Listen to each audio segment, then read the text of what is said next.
미국이 중국의 반도체 국계에 대한 강화에 일본과 네덜란드가 적극적으로 협력하고 있는 걸로 나오고 있고요. 문제는 중국을 겨냥한다고 우리 한국의 입장에서 보면은 손해를 보는 건 계속 한국인 것 같다 이런 느낌이 들잖아요. 왜냐면 한국의 엔비디아와 대만의 TSMC 그리고 시놉시스, 아스메알이 협력해서 파운드리 공정인 2나노 2나노 이하 기술 개발을 함께 하겠다고 발표를 했습니다. 이제 삼성전자 옆에는 누가 있죠? 없습니다. 안녕하세요. 안유하의 앵글로머 세상 안유하서입니다. 최근 일본의 움직임이 굉장히 심각한데요. 미중 갈등 속에 나온 조치라서 많은 사람들이 지금 주목하고 있습니다. 특히 이번에 나온 조치가 사실은 일본 정부가 반도체, 특히 첨단 반도체 분야의 수출 규제에 관한 것인데요. 누가 봐도 이거는 사실상 중국을 겨냥한 것이다 하는 해석들이 나오면서 지금 많은 국가와 지역에서 주목하고 있습니다. 일본은 반도체 영역에서 기존에 잃었던 자리를 다시 찾아오려고 국가적 측면에서 엄청 노력을 하고 있습니다. 그래서 오늘은 일본의 이런 움직임을 분석해보고 앞으로 한국은 이에 어떤 대비를 해야 되는지 일부에서 다뤄보도록 하겠습니다. 저한테는 지금 몇 개의 그 기사가 나와 있는데요. 이 기사를 함께 보겠습니다. 굉장히 중요한 지금 기사인데요. 첫 번째 기사는 일본이 7월부터 반도체 수출 규제를 강화한다. 이런 내용입니다. 지금 이 내용을 자세히 보면은 올해 7월부터 20세계 품목에 대해서 지금 규제를 강화한다는 내용인데요. 이 23개 영역에서 어떤 영역이 지금 나오고 있냐면 가장 중요한 거는 하나는 일본도 반도체 장비를 되게 잘합니다. 그래서 반도체 EUV 이런 장비 쪽 설비라든가 그리고 그 클리닝, 청소 이런 청소, 침륜 이런 설비 이런 데 대한 수출을 지금 규제한다는 내용으로 지금 돼 있고요. 두 번째는 중국 같은 경우에는 지금 누가 봐도 이 규제는 중국을 겨냥한 거다. 이래서 일본이 악당의 앞잡이가 되지 말라 하면서 지금 비난을 하고 있고요.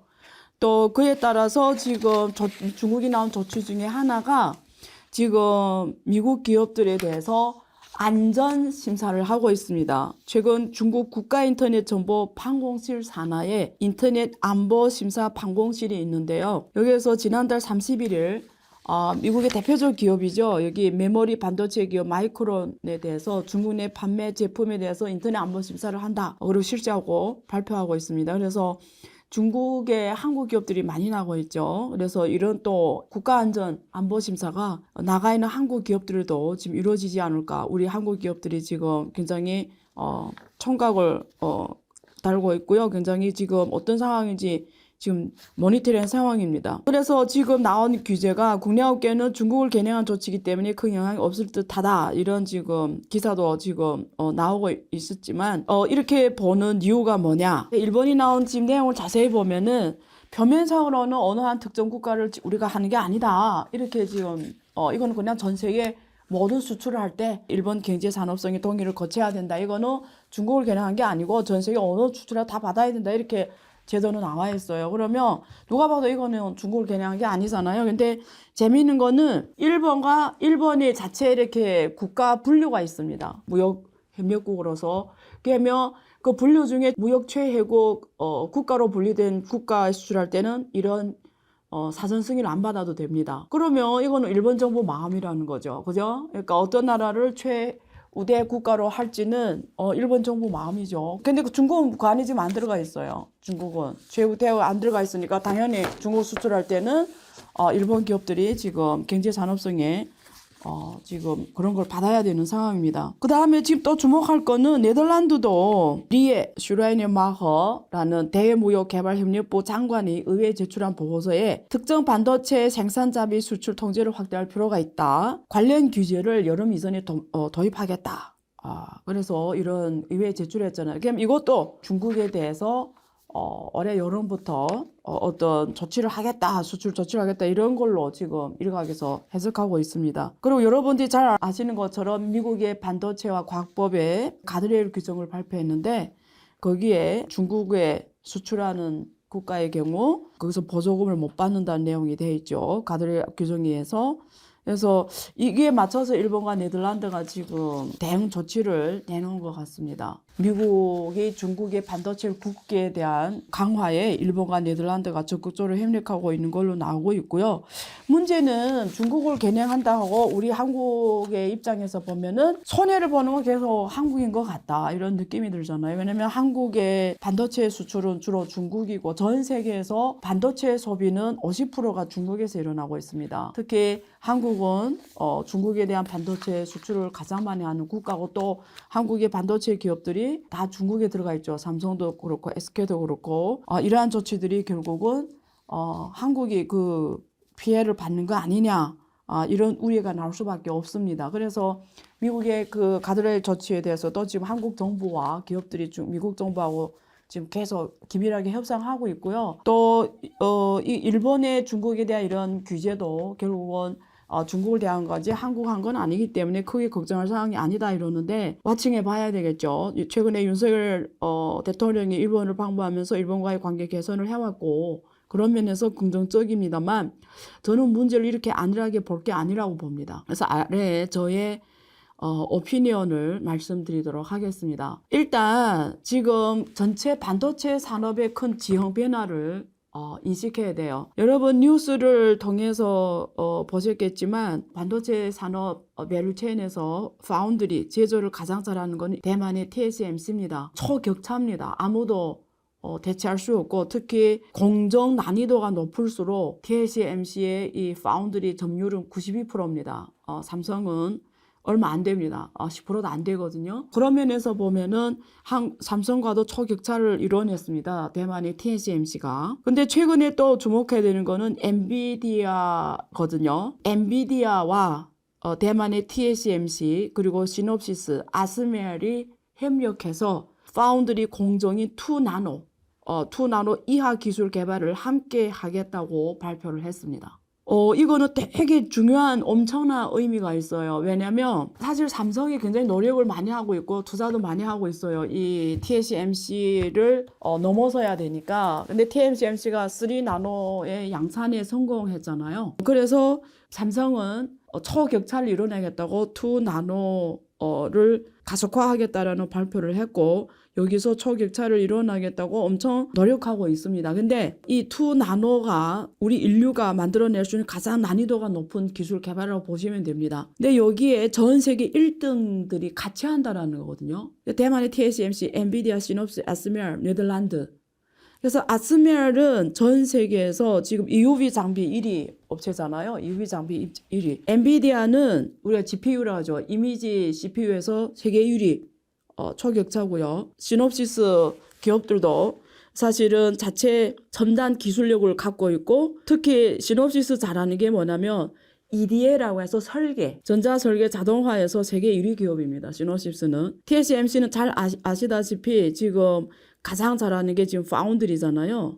그래서 이 4개 세계 1등 기업이 합해서 뭐 하냐면 리소그래피, 그러니까 반도체 기판의 집적 회로를 만드는 기술을 지금 협력을 같이 해서 2나노를 공략하겠다라는 건데요. 이게 지금 인류가 우리 사람이 할 수 없는 영역입니다. 그러면 왜 엔비디아가 들어왔냐? 이 엔비디아가 지금 시총이 테슬라를 뛰어넘었어요. 정말 잘하는 기업인데요. 지금 6위까지 왔습니다.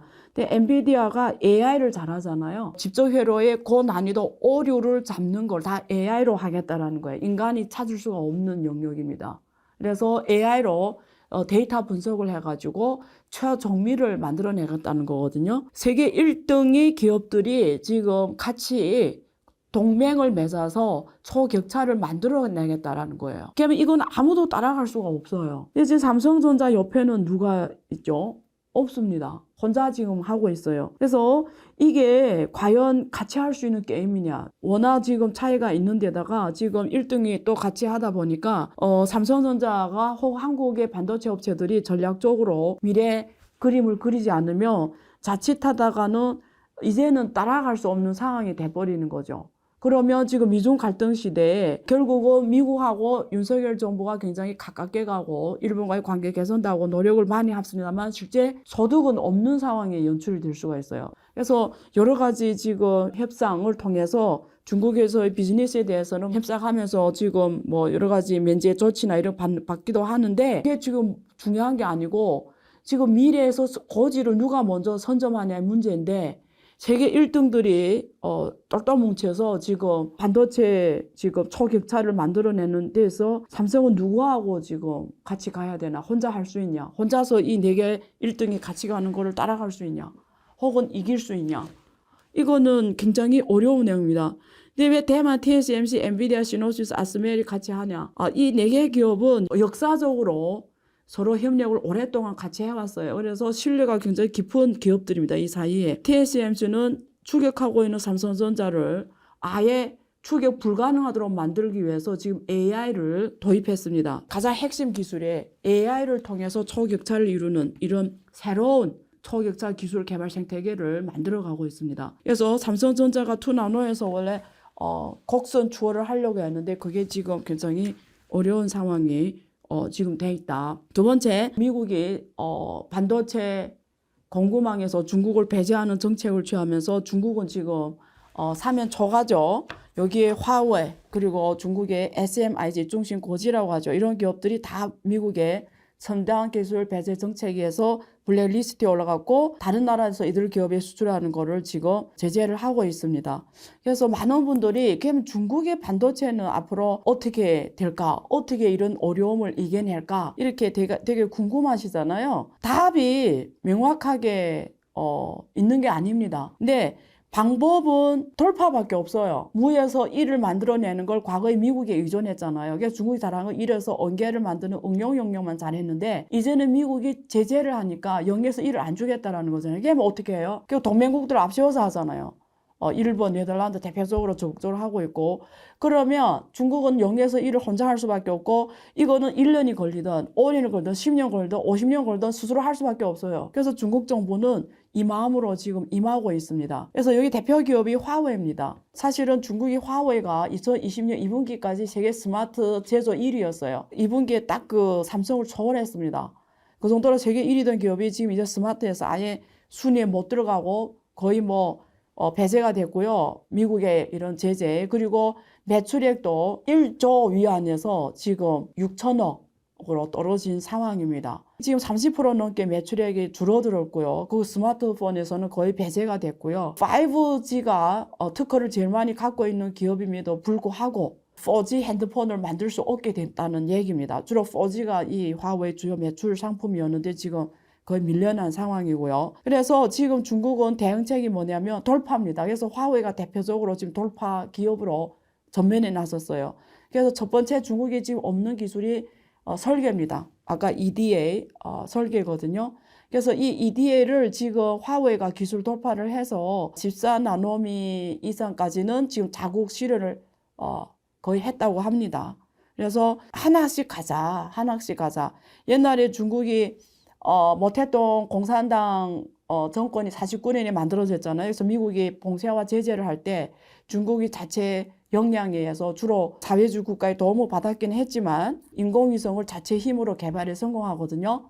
그래서 지금 항공우주 영역도 굉장히 잘하고 있는데 지금 그런 정신으로 반도체에서도 승부를 보겠다. 그래서 반도체 투자를 엄청 크게 하겠다 했고 실제 10년 동안 계속 해왔습니다. 근데 생각보다 지금 반도체가 돈을 투자해서 될 수 있는 게 아닙니다. 반도체는 생태계로 만들어 가야 되는 일이에요. 종합 국력이 싸움이고 장기간 R&D 투자입니다. 근데 중국의 전체 R&D 투자가 미국의 5%밖에 안 됩니다. 반도체 투자, R&D 투자하는 규모가 굉장히 이길 수 없는 게임이죠. 그래서 중국 정부는 그럼에도 불구하고 작년에 인공위성 하늘로 쏘아올린 기술에 성공했듯이 지금은 50년이 걸려들어도 하자! 이런 마인드로 지금 하고 있습니다. 그래서 지금 중국 화웨이가 매년 1,000억 위안입니다. 넘는 그리고 10만 명 넘는 개발자들이 지금 투입되고 있습니다. 지금 EDA 그리고 EUV 로광 장비에서 지금 돌파를 이루겠다. 지금 이렇게 하고 있는 상황입니다. 그럼 제가 보는 앞으로 중국의 반도체 산업은 어떻게 갈까요? 일단은 그 파운드리 제조해서 중국 SMIC가 14나노미까지 왔습니다.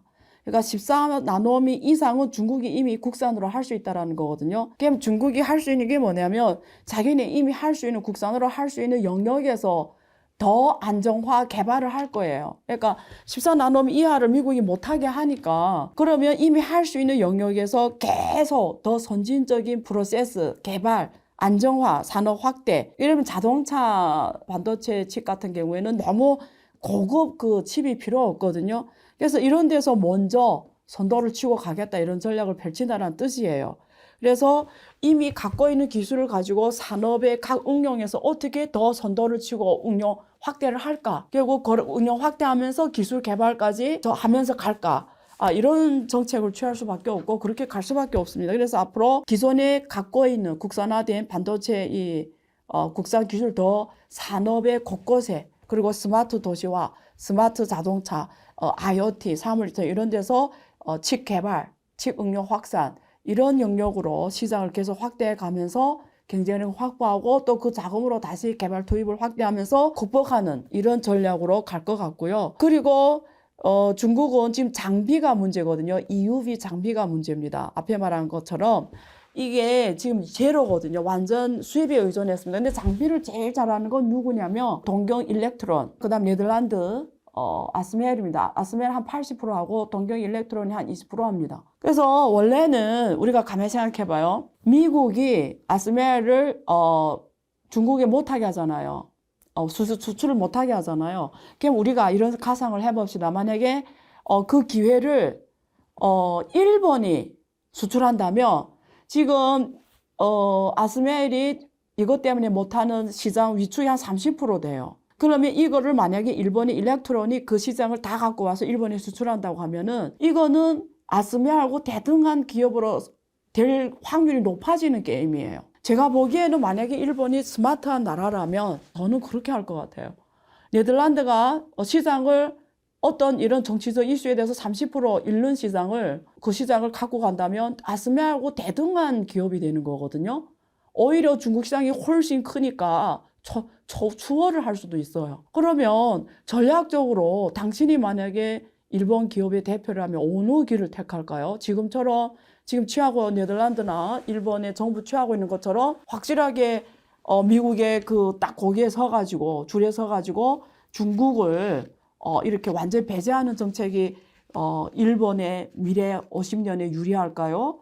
아니면 공백 기회에 그걸 기회로 삼아서 급격하게 성장해서 초격차를 갖고 가는 일본 기업이 되는 게 더 중요할까요? 어느 게 일본을 지키는 게 일본 국익에 더 도움이 될까요? 그건 한번 생각할 필요는 있을 것 같습니다. 그래서 제가 이 질문을 드리는 이유는 한국 기업들도 똑같은 선택이 왔을 때 우리가 미래 30년, 50년에 어떤 선택이 미래 쪽으로 가장 중요할까? 저는 지킬 수 있는 건 자기가 자기를 지킬 수밖에 없대요. 저는 국가 문제도 개인의 문제도 똑같은 문제라고 봐요. 왜 대만을 미국이 끌고 갈 수밖에 없어요? 대만을 지킬 수 있는 건 TSMC가 초격차를 이뤘기 때문이에요. 그러면 한 국가가 자국을 진짜 보호하려면 초격차의 기업이 많아야 돼요. 이 기업들 거 쓸 수밖에 없다면 어느 나라가 이 나라를 건드릴 수 있겠어요? 일본이 미래를 봤을 때 이렇게 미국이 휘둘리지 않으려면 미국이 일본에 필요할 수밖에 없는 초격차 기업을 만드는 게 장기적으로 맞는 선택이라는 거죠.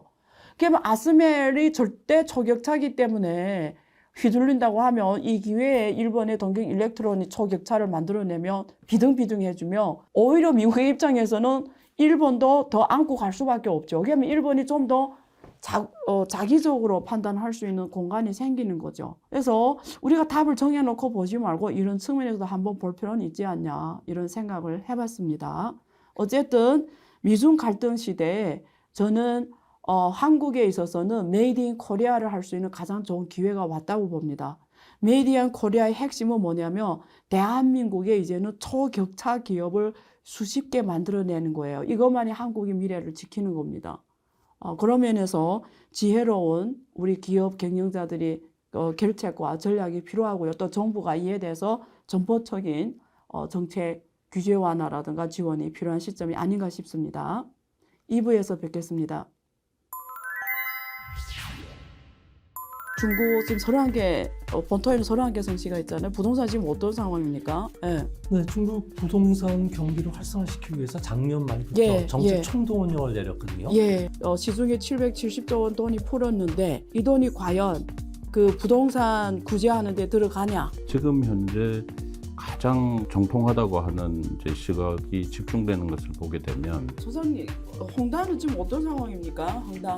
예. 홍다 같은 경우에는 네. 중국이라는 나라는 참 그 우리하고 좀 많이 다른 게 디폴트 기준이 많이 다르다는 거죠.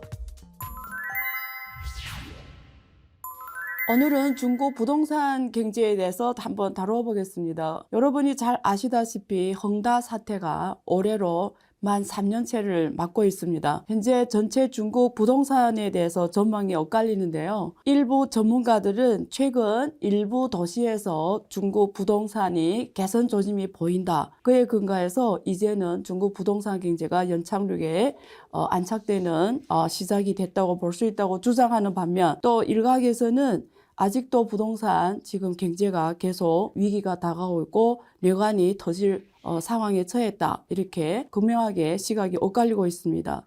여러분 잘 아시다시피 현재 부동산 경제는 중국 경제 성장의 가장 중요한 원동력 중 하나입니다. 따라서 오늘 우리는 전문 시간을 내서 현재 중국 부동산 경제가 어떤 상황이며 앞으로 어떻게 전개될 것이며 우리 한국 경제에 미치는 영향이 어떠한지 또 전문가를 모시고 짚어보도록 하겠습니다. 우선 지난번에 모셨습니다. 박한진 한국외대 중국외교통상학부 초빙 교수님 모셨습니다. 안녕하세요. 예. 그리고 지난번에 또 똑같이 이 자리에 나오셔 주셨습니다. 조용찬 미종산업경제연구소 소장님 자리해 주셨습니다. 안녕하세요. 네, 안녕하십니까? 네, 오래간만입니다. 오늘은 주제가 앞에서 제가 말씀드린 대로 부동산 경제입니다. 그래서 제가 우선 두 분께 다 질문 드리겠습니다. 두 분이 중국 부동산 경제가 중국이 차지하는 비중에 대해서 어떻게 인식하고 계시는지 생각이 같을 수도 있고 다를 수도 있다는 생각이 드는데요. 우선 우리 박 교수님, 네.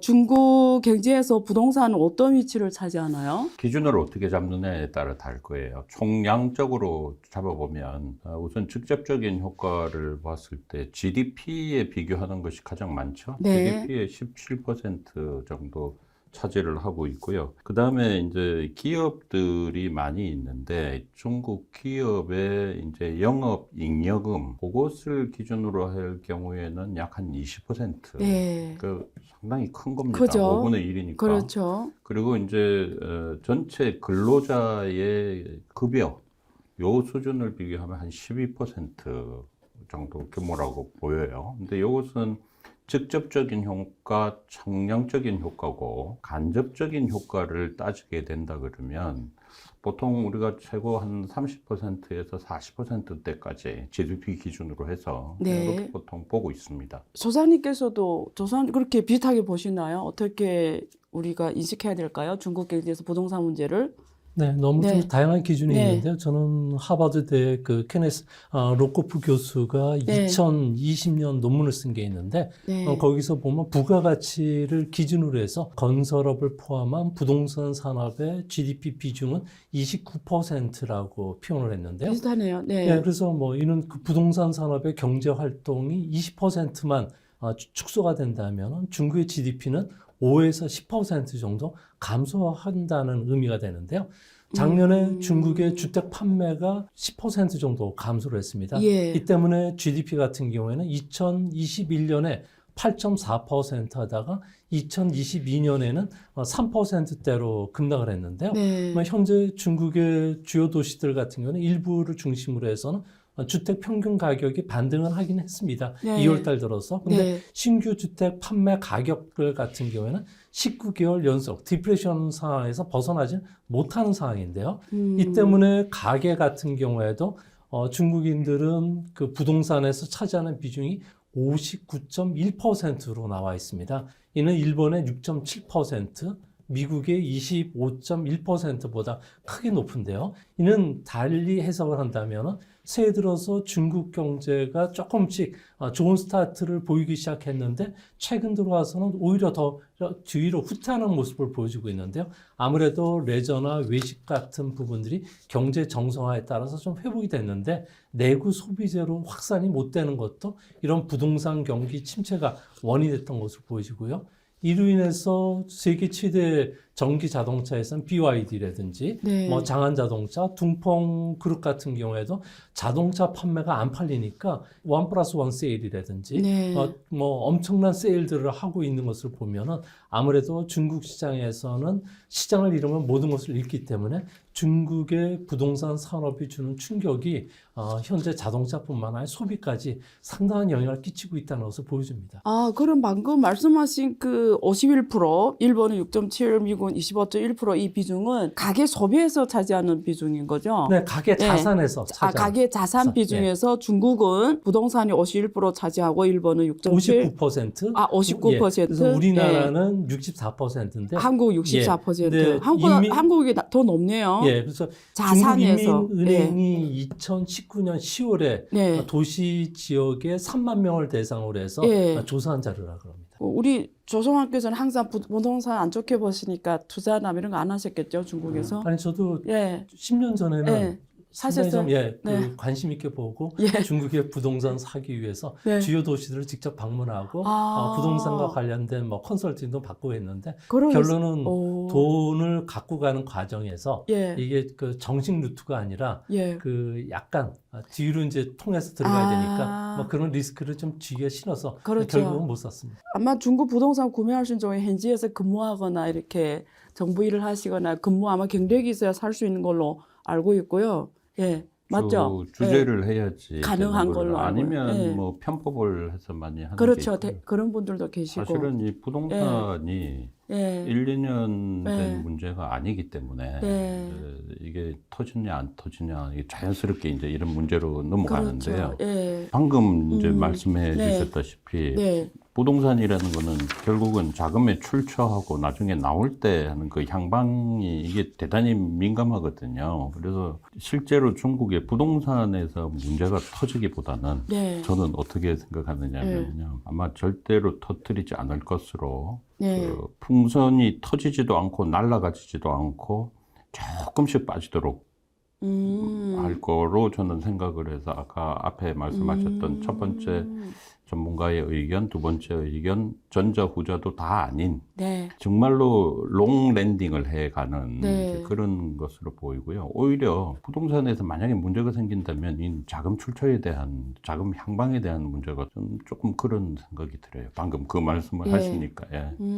그러면 지금 롱랜드라고 말씀해 주셨는데 그러니까 이런 거죠. 중국 부동산 이러면 이 외국인들 보기에 조금 헷갈리는 게 일단은 뭐 사실 뒤에서 다루려고 했는데 앞에서 말씀해 주니까 계속 이어나가면 정부가 이런 롱랜드 정책이 있냐 이런 할 수 있냐. 그러니까 정부는 아무래도 이거 안 터뜨리고 연착륙하기를 원하겠죠. 그래서 롱랜드 할 수 있는 단계냐. 그래서 이걸 짚어보려면 우선은 중국 부동산 지금 현재 어느 정도로 지금 심각한지 특히 이 지방 정부별로 다 다를 것 같은데 우리 전사님께서 워낙 뭐 구체적으로 항상 데이터를 갖고 말씀하시니까 우선 우리 중국 지금 31개 본토에는 31개 성시가 있잖아요. 부동산 지금 어떤 상황입니까? 예. 네, 중국 부동산 경기를 활성화시키기 위해서 작년 말부터 예, 정책 예. 총동원령을 내렸거든요. 예. 그러니까 어떻게 보면은 매달 새로운 정책들이 계속 발표가 되는데 네. 결코 지금 살아나지를 아직 못하는 상황입니다. 대표적으로 이제 인기 지역들 같은 경우는 정부가 규제를 푸니까 많이 회복이 되는데 대표적으로 잘 아시는 베이징 시의 그 시청구 같은 경우는 명문 학교들이 많거든요. 여기에 이제 아주 오래된 골목이라는 후통 지역 같은 경우에는 3평 정도 되는 그 주택 같은 경우에 가격이 현재 9억이 넘는다고 합니다. 그리고 평당으로 따지면은 2억 7천만 원 정도 될 거고요. 또 시청구의 신흥화재 같은 경우에는 아주 꼬불꼬불한 한 50년 가까이 된 주택들이 많은데 여기에 3평 정도 가격이라면은 무려 7억 한 5천만 원 정도 된다고 하는데 이런 그 오래된 지역에 있는 이런 명문 학교에 다니는 라고 하는 이유가 아무래도 유명 자녀들이 이 학교에 많이 다니고요. 또 주변에 예전부터 그 홍월다이라든지 부이대 뭐 이런 사람들이 많이 살다 보니까 이들과 오랜 관계를 가지라고 해서 보내는 것으로 보여지고 또 최근에 중국의 젊은 층들이 많이 살고 있는 중간촌 제3초등학교를 입학할 수 있는 하이덴구 아파트 같은 경우에는 평당 1억 1,200만 원 정도가 되니까 아무래도 상당한 비용을 줘야 되지 않을까 보여지고요. 또 그런 측면에서 보면 중국 정부는 부동산을 계속 3년 이상 끌고 가면은 지방세수에 빵꾸 날 수밖에 없습니다. 그러니까 지방세수가 빵꾸가 크게 났던 적은 2020년에 무려 177조 원 정도의 재정 세수 적자가 났는데 지금은 부동산이 살아나지 않으니까 올해는 무려 이것보다도 5배 늘어난 737조 원 정도 세수 적자가 발생할 것이라고 합니다. 이 때문에 중국 정부 같은 경우에도 통화 공급량을 지금 크게 늘리고 있고요. 또 정부 보증 하에 공사를 중단됐던 공사 같은 경우는 재개하라고 지금 압박을 하고 있고 또 2021년 부동산이 이제 하향 그리기 시작했던 이후부터 5번에 걸쳐서 175bp 정도 지준율 낮췄는데요. 이 때문에 무려 시중에 풀린 돈만 770조 원일 정도로 부동산과 관련해서 중국 정부가 상당히 공을 들이고 있다는 그런 모습을 좀 보여주고 있습니다. 지금 많은 말씀을 해주셨는데 일단 제가 첫 번째 인기 지역이라는 거는 지금 말씀하신 내용으로 보니까 한국과 비슷하네요. 학군이 좋은 동네. 지금 실천치 이런 데 보니까 한국 강남하고 비슷하네요. 평당 중국 제곱미터당 9억이니까 한국은 평당 한 2억 좀 넘는가. 강남 논영동 그쪽이 이런 가격이더라고요. 평당 한 2억, 2, 3억이 되거든요. 그냥 그쪽하고 비슷하고 그다음에 이건 북경 데이터고 상하이나 뭐 북경, 중교 이런 일선 도시 심천은 많이 떨어진 걸로 알고 있어요. 그래서 일선 도시는 특히 학군 좋은 데는 계속 가격은 사실 떨어지기가 힘들고 오히려 올라갈 수 있는 이런 여지가 있는 걸로 제가 지금 이해가 되고요. 근데 어쨌든 또 두 번째 말씀해 주신 게 어쨌든 중국 지방정부의 가장 중요한 세수가 지금 토지 양도 수입인데 지금 이게 잘 발리지 않으면서 잘 안 들어오면서 세수 적자가 지금 원한 거죠. 737조 정도 지금 확대된 걸로 거의 3년 전에 비해서 지금 뭐 한 5배 넘게 확대된 걸로 나옵니다. 그럼에도 불구하고 정부에서 돈을 계속 풀었고 지준율 인하도 계속 해와서 시중에 770조 원 돈이 풀었는데 이 돈이 과연 그 부동산 구제하는 데 들어가냐 이런 게 이슈거든요. 그러면 이 풀린 돈대로 하면 지금 뭐 문제 해결이 돼야 되는데 교수님 어떻게 보세요, 박 교수님? 우선 부동산 문제가 왜 이렇게 생겼는가 하는 역사적인 배경을 봐야 될 겁니다. 네. 그러면 중국이 1994년도에 세제개혁, 가격개혁을 추진을 하면서 1994년부터 2007년까지 수출 확대 기간이었죠. 그러니까 94년도에 가격개혁과 세제개혁을 했다는 것은 그때 비로소 중국이 정말 시장 경제로 들어갔다고 보는 거거든요.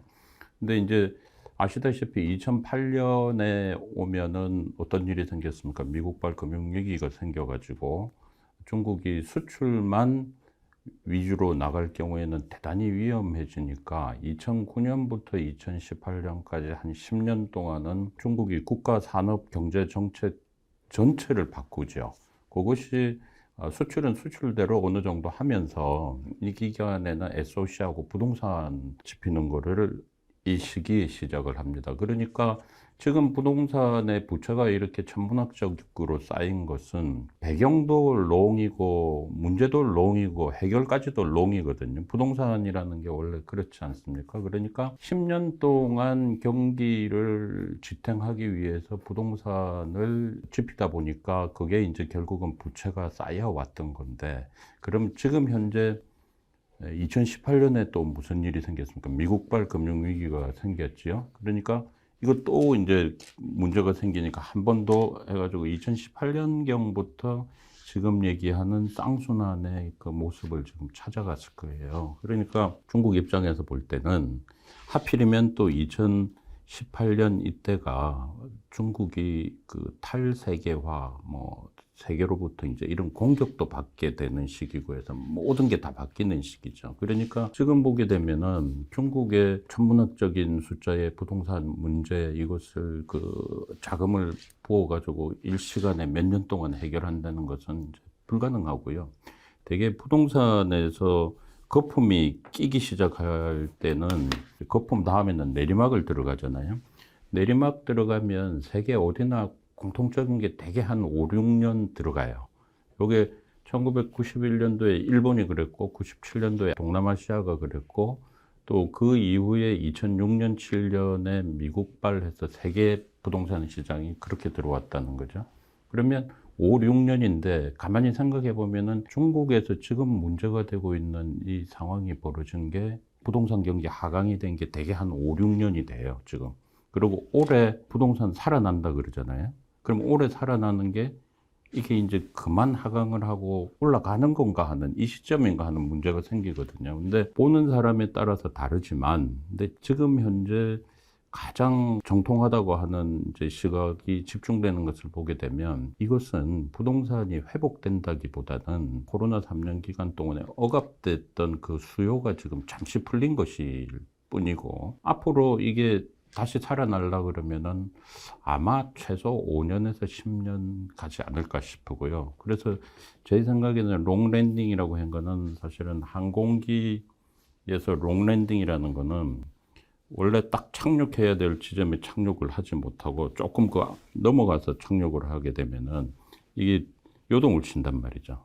그러면 좌우를 안정을 잡아가면서 이렇게 가는데 아마 이 시기가 앞으로 한 5년에서 길게 보면 10년까지도 갈 수 있다. 그래서 중국 정부는 이 기간 동안 어떤 때는 조금 자금을 풀다가 어떤 때는 또 조절했다가 이게 아마 이른바 인성 시책이라고 그 각 도시별로 부동산 정책을 다르게 해라. 이런 게 자꾸 갈 것 같아요. 그래서 저는 당분간 부동산이 큰 문제가 터지지도 않을 거고 또 그렇다고 빨리 해결되지도 않을 거고 뭐 이렇게 봅니다. 제가 볼 네. 때는 조금 네. 좀 그 시각을 좀 넓게 봐야 되지 않나 보여집니다. 네, 뭐 네. 과거 같은 경우에는 네. 부동산 불패 신화가 여전했죠. 그래서 네. 한번 달아오르면은 네. 조금 전에 말씀해 주셨을 때 인성 정책에 의해서 펼치면은 부동산 시장이 쉽게 가라지 않고 예. 일정 기간 동안 뜨겁게 계속 네. 이어졌는데 최근 분위기는 많이 바뀌었어요. 예. 한번 냉각이 되기 시작하니까 아무래도 좀체 여러 가지 그 대책을 내놔도 달아오질 않는 그런 구조가 되고 있는데요. 네. 가장 근본적인 이유는 중국의 주택을 구입하는 사람들의 주요 그 수요층들이 25세에서부터 34세 젊은 층들이라는 겁니다. 네. 이 사람들 같은 경우에는 대부분 그 중국이라는 나라 자체가 도시에서 결혼을 하기 위해서는 세 가지 열쇠를 줘야 된다고 하는데 네. 뭐 집키, 그다음에 예. 자동차 키, 예. 보석함을 줘야 되는데 네. 실제 그 아시겠지만 집이 없으면은 좋은 조건의 배필을 만나기가 상당히 힘든 게 중국입니다. 네. 근데 중국의 이런 그 젊은 층들 같은 경우에는 최근 실업 문제도 심각하죠. 네. 그래서 이제 주택을 살 수 없는데 도시 지역들 같은 경우는 6개 지갑 찬스를 쓸 수가 있지 않습니까? 네. 양가 그 네. 부모 그 할아버지 그렇죠. 뭐 이렇게 해가지고 6개 지갑을 한꺼번에 사면서 이렇게 지원해 주는 게 대가 끊기지 않기 위해서 이렇게 네. 지원을 해 주는데 이렇다 보니까 현재 중국에서는 그 부동산과 관련해서 가장 먼저 회복이 되는 게 슈에치팡이라고 해서 학교 단지 주변에 있는 주택서부터 올라가기 시작하고 공급 물량이 덜 나오고 있는 상하이나 선정, 광저우, 그 다음에 베이징 같은 경우가 이제 많이 올라가게 되는데 특히 대학교에 이제 보내는 그 여성들 같은 경우에는 보통 대학 진학률이 남자보다 상당히 높습니다. 근데 그러다 보니까 대학을 졸업하기 위해서는 2020년 기준으로 해서 예전에는 한 4억 정도 들어갔지만 양육비가 지금은 거의 9억 가까이 들게 되고요. 또 이 최근에는 그 좋은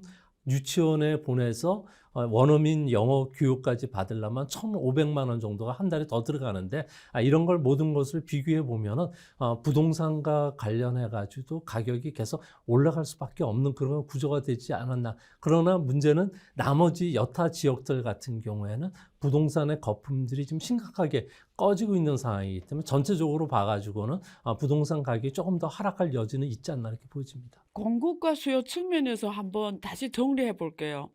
일단 가격을 전망하려면 공급과 수요 측면에서 우리가 한번 각자 부동산 공급과 부동산 수요 이렇게 양 방향으로 우리가 전망을 해드려야 되는데 지금 일단 두 분 말씀을 제가 들으면서 다시 정리한 차례 질문 드릴게요. 지금 부동산 공급은 중국 사람들이 부동산 수요에 비해서 지금 부족한 건가요? 아니면 지금 여유가 있는 건가요? 어떻게 보세요? 지금 여유가 있죠. 지금 그 일부 기준에 공급이 따라서 부족하지는 않죠. 않죠. 그러니까 그 공급 부족하지 않다 일단. 예. 그 차오팡탄이라고 해서 중국 안에서 부동산 투기하는 세력들이 상당히 여전하다는 거죠.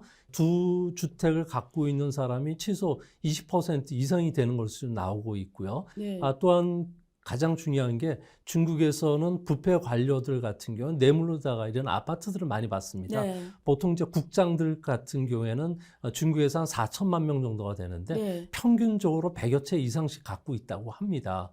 그러니까 그러다 보니까 이런 부패 사슬에 의해서 100채를 갖고 있는 중국인들이 이것을 욕을 하고 막 지탄의 대상이 돼야 되는데 중국이라는 사회는 좀 특이하게 부패 관료는 능력의 또 상징이 되고요. 또 이런 부패 관료들은 갖고 있는 돈들을 주변에 다시 또 재분배해주는 역할을 해주고 있기 때문에 중국에서는 그렇게 크게 욕을 안 하고 있습니다.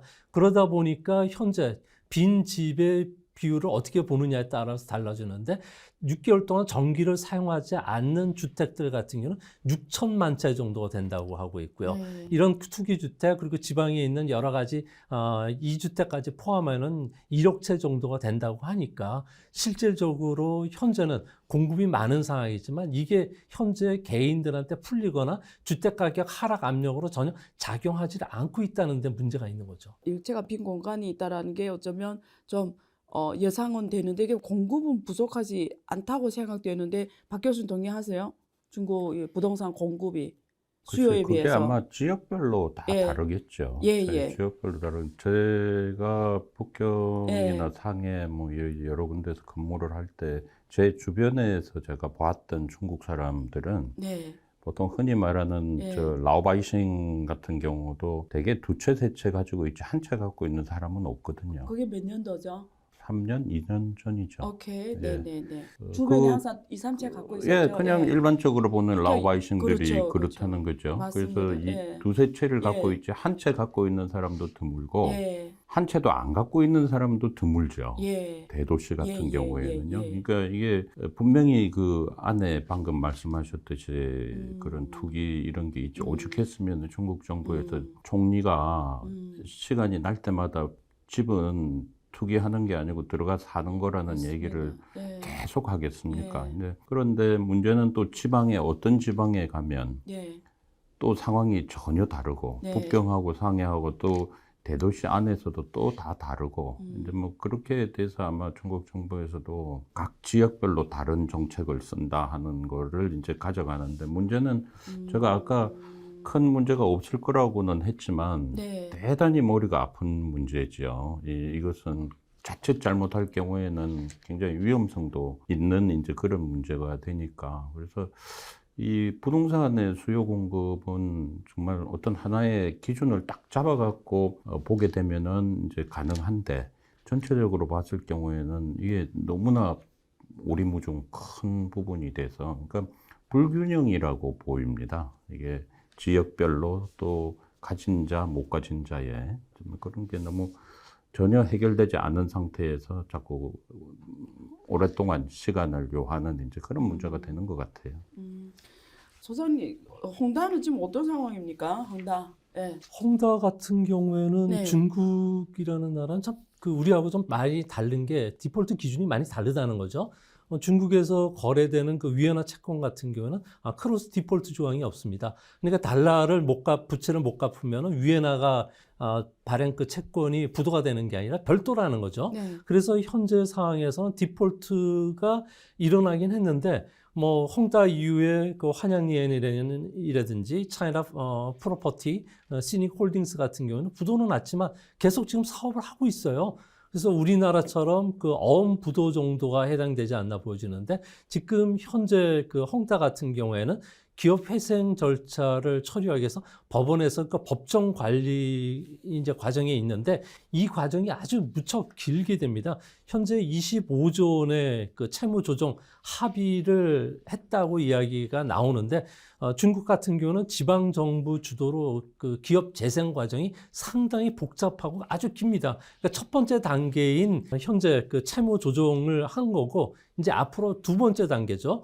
헝다의 그 신규 채권을 발행을 해서 채권단이 갖고 있는 부채와 새 채권을 교환하는 과정이 있습니다. 이 과정도 상당히 더 길어질 거고요. 이게 해결이 된다고 하면은 현재 헝다가 373조 원 정도의 부채가 있다고 하고요. 또 이 중에 달러 부채는 191억 달러이라고 하는데 중국 채권단, 외국 채권단이 이걸 또 합의를 해줘야지 자산과 부채의 그 관계가 정리가 되고요. 이게 이제 다 정리가 된 다음에 기업 회생과 관련해서 법원에서 판단을 내리는데 문제는 여기에서 다 간다고 하더라도 지금 공사가 중단되어 있는 아파트 사업이라든지 분양 사업은 또 별도입니다. 여기에 50조 원 이상의 자금이 또 집행이 돼야 되기 때문에 헝다 문제는 그 산 넘어 산인 상이 되지 않을까 이렇게 보여집니다. 만약에 한국 같으면 이 헝다는 어떻게 됐을까요? 근데 네. 우리나라 네. 같은 경우에도 그 IMF 이후에 책임 경영을 했었거든요. 예. 근데 중국은 부동산 개발 회사들이 예. 책임 경영을 거의 안 했습니다. 예. 헝다를 비롯해서 많은 중국 그 디벨로퍼들 같은 경우에는 예. 부동산만 한 게 아니라 2010년부터 사업 다각화에 본격적으로 뛰어들었는데요. 네. 헝다를 대표적인 예를 들면은 무려 2010년부터 8조 원을 그냥 쏟아부으면서 영화 제작, 그리고 전기 자동차, 인터넷 방송, 또 건강 의료, 그리고 생수, 중고차 거래, 테마파크 이것뿐만 아니라 헝다 하면은 광주 그 FC라고 해서 중국인들이 제일 좋아하는 축구단을 갖고 있는데 여기에 무려 10만 명 정도가 들어가는 경기장을 무려 2조 원 가까이 들여서 했다는 거죠. 근데 이런 기업들이 많은데 코로나 팬데믹 기간 동안에 직격탄을 받으면서 많은 기업들이 지금 돈 먹는 하마 자회사를 갖고 있다는 겁니다. 그래서 이런 그 글로벌 금융시장의 대출 문턱이 지금 상당히 많이 올라갔거든요. 실리콘밸리 은행의 파산 이후에. 그래서 중국 안에서도 현재 이거와 관련된 구조조정이 상당히 진행되는데 가장 제가 눈여겨보는 문제 중에 하나가 이차이라고 해서 중국에서 이재 상품이라고 있지 않습니까? 네. 보통 그 개인들한테 단기 자금을 빌려다가 고리의 자금을 대출해주면서 운전 자금을 쓰라고 주는 자금들인데 보통 이차이 같은 경우에는 7에서 한 13% 정도 이자를 받는데 이게 지금 신용 경색이 걸리면서 모집이 안 된다 그러니까 현재 중국 안에서는 20억 정도를 이차에 맡기면은 그 여성용 구찌 그 보석을 준다든지 가방을 준다든지 그리고 2억을 예치시키면은 중국에서는 다이슨 공기청정기를 하나 끼워줄 정도로 중국은 참 1대1 그 마케팅을 상당히 좋아하는 것 같아요. 그래서 이런 쪽에 자금들을 가져오는데 이 자금이 4천조 정도가 된다고 합니다. 이 자금이 만약에 대형 그 헝다처럼 부동산 개발회사라든지 회사채가 부도가 났을 경우에는 역회전이 걸리기 시작하면서 중국의 이런 이재 상품뿐만 아니라 융자평대라고 하는 무려 9조 달러가 넘는 이런 대출 플랫폼 자체도 위태로워질 가능성이 크기 때문에 뭐 중국 정부가 그래서 만약에 극악 처방을 내린 게 국무원 소속의 은행 산업 직접 관리 감독을 당이 직접 하겠다고 이제 이야기한 것도 이 때문인 것은 아닌가 이렇게 보여집니다. 시청자분들이 그 이체라 뭐 알아들으니까 리자이라고 자산관리 상품을 말합니다. 그래서 중국은 자산운용사들이 이런 자산관리 상품을 많이 출시를 했고요. 그래서 보통 말씀하신 대로 뭐 3에서 7%, 보통 6%, 8% 많이 줬고요. 그 돈들이 주로 부동산 투자, 부동산 관련 산업에 투자가 많이 됐습니다.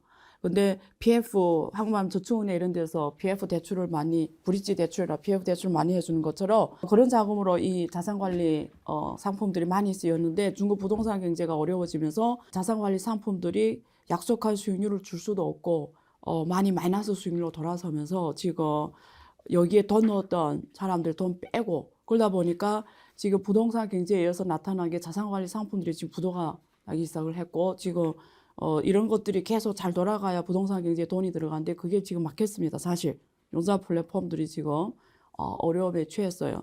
그래서 지금 그런 말씀을 하고 있는 것 같고요.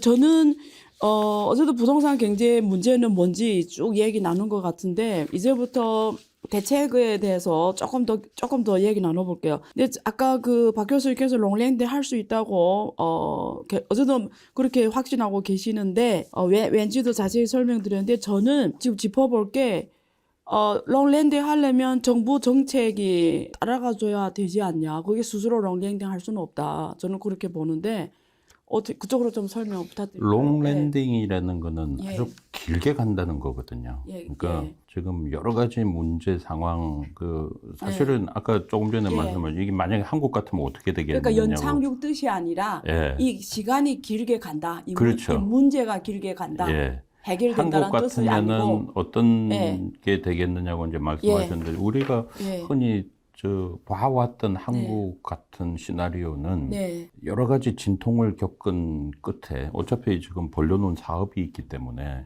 그거는 살려야 되잖아요. 일반 서민들 관련돼 있으니까. 이게 문제는 기업의 경영 방식의 문제고 오너의 문제다. 사실은 저는 이 헝다가 오너의 문제가 더 크다고 보거든요. 그렇게 된다 그러면은 여러 가지 진통 끝에 아마 한국 같으면은 매각을 하겠죠. 네. 어디 이제 통합을 하고 이렇게 할 텐데 중국은 지금 그 방법은 안 쓰는 것 같아요. 그리고 있는 상태에서 어떻게 지금 가보려고 하는. 그러니까 제가 어떤 확신이라기보다는 네. 이때까지 해온 중국 정부의 방식을 보면 그렇게 가겠다 하는 이제 정책의 향방을 이제 그렇게 본 거고요. 사실은 방금 제가 헝다 문제를 말씀을 드렸는데 네. 저는 부동산의 문제, 시스템의 문제 못지않게 네. 그 경영자의 문제가 대단히 크다고 생각하거든요. 아까 경영자의 문제. 예, 소장님 네. 말씀하신 것처럼 온갖 문어발 경영을 다 했잖아요. 그게 2010년대 말에 주로 많이 시작이 됐는데 예를 들면 생수 같은 경우는 우리나라 그 유명한 한류 스타들 아주 탑에 있는 한류 스타들도 가서 거기서 그 광고도 하고 불과 몇 년 전에요.